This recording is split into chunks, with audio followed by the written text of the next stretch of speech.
All right, so guys, we're going to pick up where we left off, showing you some paint brushes.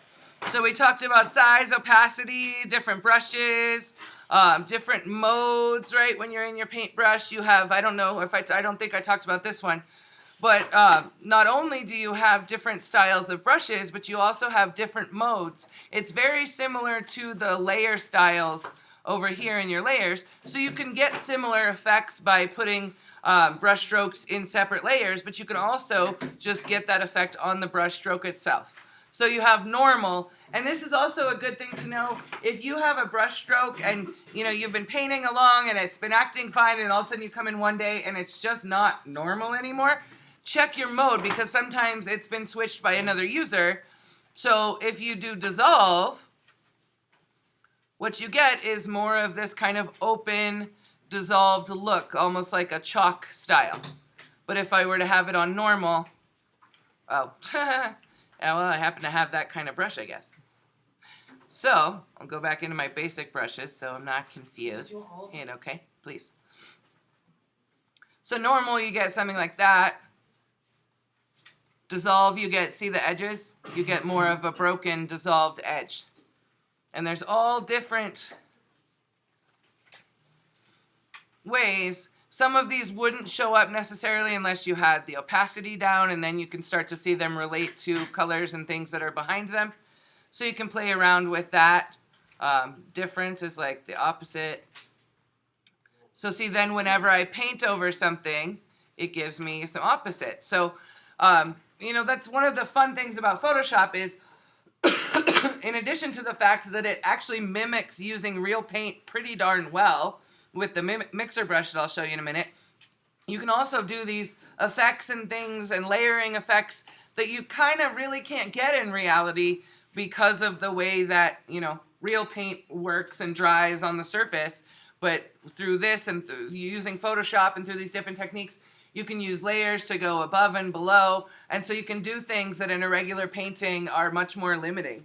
One of the first things I can think of is, in a regular painting, if you painted your subject first and then you have to do your background, you have to paint around your subject to get your background filled in. And that's when you have like a sky that, follows a person and you can see brush strokes around it. Well, in Photoshop, you just add another layer, go back behind it, and paint in your background there. So lots of flexibility that you're given by painting in Photoshop as opposed to painting in the real world. So if you hold down your left click button, you also get the pencil tool, which you guys have used. The color replacement tool, we're not going to use a lot for this one, but it allows you to replace one color with another. And then the very last one, the mixer brush tool, is a pretty darn cool tool. And I'm going to show you on a blank layer so you can see what it does. So there's lots of different settings in your control palette when you have your mixer brush. So you've got what style of brush you're using, you've got what color of paint, and then if you mouse over these, it should tell you with the little yellow pop-up boxes, come on, what each of these settings does. So if you have this one clicked, it loads the brush after each stroke. This one cleans the brush after each stroke, so you can have them checked, or like pushed on or off. So that's off, that's on when it's dark. Then you can use a custom settings of how wet or dry or mixed the brush is, and then you have all these options here. Or you can start with a basic setting. So does anybody use real paint? Okay, so what happens when your brush is fairly dry? Tiffany, what happens with a dry brush? It what? Okay, it doesn't come out good, but what kind of effect do you get? Like a very mixed, smooth texture? You can get more solid, but you can also get a rough texture, exactly. So if you have a dry brush, let's pick a color so we can see it.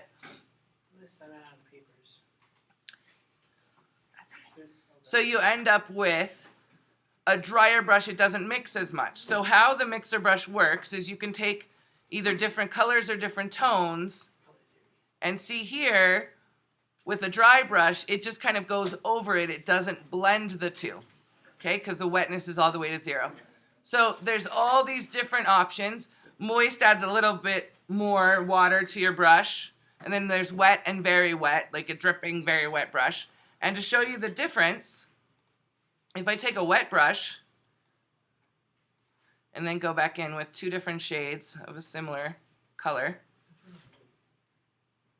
see what it's doing? It's actually trying to mix these. Instead of with a dry brush, it just went back over it. With a wet brush, it's mixing them. And then you can adjust these however you want. So with wet, it's about 50-50. So you can change your colors and go back in. But you'll see it doesn't just, if I were using the regular paintbrush and I went back with black, it's just going to go over it. Well, I have my opacity turned down. It's just going to go over it with black. But if I use the mixer brush, I can take these two and start to actually blend and mix them. And I can either do it with color I've already laid down with the regular brush and then use the mixer brush to pull the color, or I can just stay with the mixer brush and add more colors. So you can get these really subtle effects. And again, you can have it not load the brush every time so that the paint actually starts to disappear like it would on a real brush. So I'd actually have to go grab more paint, but then see as I trail away from the painted area, it lightens up because it's trying to mimic that fact that the brush is going to dry out the farther away from the paint it gets. I can have it not clean the brush after every swipe so that it just keeps kind of building up and building up and building up. So you notice this gets a little more thicker than when I have it clean the brush. After every stroke, it's basically talking about when you lift your finger off of the mouse button, that's like the end of your stroke.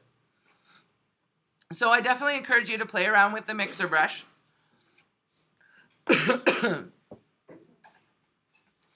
So let's see how this looks in my, I have a random painting going here. It's very abstract, lots of different techniques. I think I'm going to leave that one empty so you guys can see what's going on. So we also have, remember the paint bucket, so you can use the brushes to define your shapes, and then use the paint bucket, which is down a little bit lower under the gradient tool, so you can fill in, and sometimes you'll notice that you get these little extra spaces. It's because of the tolerance. So the tolerance is telling the paint bucket, okay, I'm going to click on this pixel here, and within a range of these many pixels away from it, you can fill it in. And so this is saying 32 pixels away. So if I wanted it to fill in more automatically, so I could just, whoops, not that. I'm going to back up one more. If I turn up my tolerance to 50, it should fill in more. You can also just click again, and it'll usually fill in the rest. If you want it, if it's filling in too much and you want it to just fill in a smaller area, you turn down your tolerance, so maybe 10. Always pay attention to your control palette because in Photoshop, it changes depending on what tool you are, and so you get a lot of your adjustments for that tool that'll pop up in your tool palette. You also have the shape tools. I don't know if we've used those too much, but the shape tools are here towards the bottom. Starts with the circle. So, of course, you wouldn't have to, paint by hand if you wanted to use some basic shapes. And so, again, in the control palette, you can set up how you fill the shape, and you can fill it either not at all, with a color, with a gradient, or with a pattern. So you can pick one of the patterns and then draw a shape. If you want the shape like a perfect square, perfect circle, you just hold down Shift, and it constrains the proportions. And then I can go in and try different effects. You can also go into the menu there with the gears and load additional patterns. Maybe I'm looking for some rock-looking patterns. Be careful on how you use these. A lot of these kind of preset things can look really generic if you overuse them. But there's nothing wrong with maybe using it for some texture, using pieces of it. This 3-point is how thick the outline is. You can have different styles of line as your outline. So you can make some fun things with the shape tools as well. You can also fill in the shapes with your paint bucket. And you'll notice that. So when I went to fill it in with the paint bucket, it was telling me no. So anytime in Photoshop in the layers, when you see this kind of icon in your layer, it means that it's not a regular raster layer, and that to be able to edit that layer, you would have to rasterize it. And so that's what it was telling me. So to do that automatically, you can just double click next to the, whoops, nope. Click on the layer and click in the layers palette. It should be here. Oh, sorry. You right click on the layer itself. You can choose rasterize layer. Now I could go in and erase part of this. I could mask part of it out. I could edit it. I could use the paint bucket on it. The funny thing about the paint bucket, though, is that now it's going to try to paint in all these little spaces. So if I went in, it would only do it like that. It's not just going to paint the whole shape. So if you wanted to fill in the shape with red, you would want to do that before.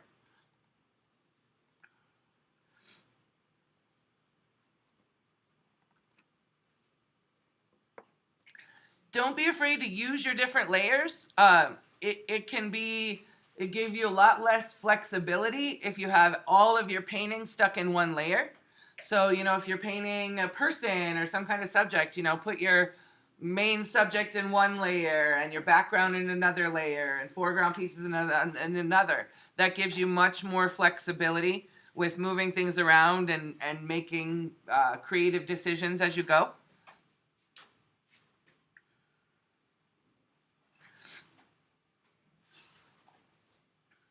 The last thing I wanted to show you, it is not my favorite tool in Photoshop, but it can be useful. If you want to draw some things, you notice that Photoshop with the paintbrush is pretty straightforward. So, you know, if you are using your graphic tablet and you have a shaky hand, Photoshop's going to show that. So there are some tools. There's one tool in particular that can kind of help us get around that shaky hand, and that's the pen tool. It's right above the text tool. It works a little different than an average pen. And again, you have, you know, are you making a shape, or you can make just the path? Like if you just want to make a selection to cut something, but for this, most likely we'll be using the shape. You can have it filled again with solid, gradient, or texture. You can have it stroked, which is an outline around the shape, or not. And how this works is, and I need everybody to follow along, watch this closely. This is a little bit of a tricky tool because you're not actually drawing like you would a normal pen. You're placing points and then you're adjusting curves between them. This is called Bezier curves, and this will allow you to draw much more fluid, elegant angles than you normally can in the computer, or at least than most people can normally in the computer. So what you do is you click to first place your first point, then you're going to click where you want your next point to go, and I'm going to, whoops, and I didn't because I let go too fast. So you're going to click and hold on the second point, and as I hold and pull away, you'll see this handle here. The handle is not part of the line, only that curved line is what's going to show up. And so you see how it would be pretty tricky for me to draw that smooth of a line. But I can do it here with the pen tool. You don't have to have it filled if you don't want to. You could just have it stroked. So then you have a nice solid outline. So you're not just set to use just the pen tools with this. You can use additional tools. Okay, so you can make some shapes. You can click back on the last part of it to make it into an angle instead of just a curve. And you can close it back onto its original shape, and then you've got a cool funky shape. So those are some additional tools that you should play around with. When you're also starting to lay out your composition, trying to figure out where everything will go, right? Because you're not just going to replicate an existing painting that already has a good composition. You're going to take, maybe you can take some pieces of something that already exists and repaint it, but you're going to put together your own composition. So another tool that's very helpful, if you go under View, you'll see most of you probably have rulers unchecked, and so there's no rulers. But if you go to View and check rulers, what I like about this is you can click on the rulers. And so if you click on the side one and drag it to the right, you can set a guide for yourself. This is invisible to the printer. This will not print, but it will help you line things up. You can also then line things up to the rulers. Say if you want to know exactly what size something is, or if I want to go, okay, I want a 2" by 2" square here. I can drag these, and now I've made a 2" by 2" square. You could even use this to make a grid. And then there's also under view, there are grids that you can see, so that if you like to work on the grid and be able to see how everything's lined up, you can also use those. And those are under show. So you've got pixel grid, and then where's like the grid? Oh, there it is, grid right there. And so that just gives you lines that you can work on. That way, you know how when you do grid drawing and you're trying to match proportions, this can help you with that. Just know what size and shapes you've got going on. So are there any questions about kind of the Photoshop tools that you might be using for your painting project?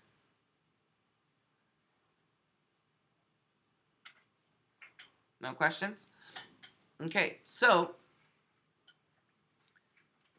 in the digital painting folder, if you didn't see it last week, make sure that you watch this Elements of Design movie. This is actually from the course material from Front Range, and so it's a really good crash course in digital composition and elements and principles. If you were not here in class the last time, I started introducing the Photoshop painting, so that's this second video here. The notes that are mentioned in the first Elements video, I put a web link here so you can access and get to the Front Range's Photoshop class site. So you can see any of that information that he was talking about in the video. You have access to that as well. So that's what that is. And then in here are painting examples. I really suggest when you start, and that's what we wrote up on the board and how we finished class the other day, was I suggested, Google painting, Google digital painting, Google Photoshop painting. See what's similar, what's different, start getting inspired, and hopefully the inspiration of this piece is something that you want in your visual culture, something that you want to be part of the visual culture of your life, right? So like you guys said the other day, so make a painting that I like? Yes, exactly. How is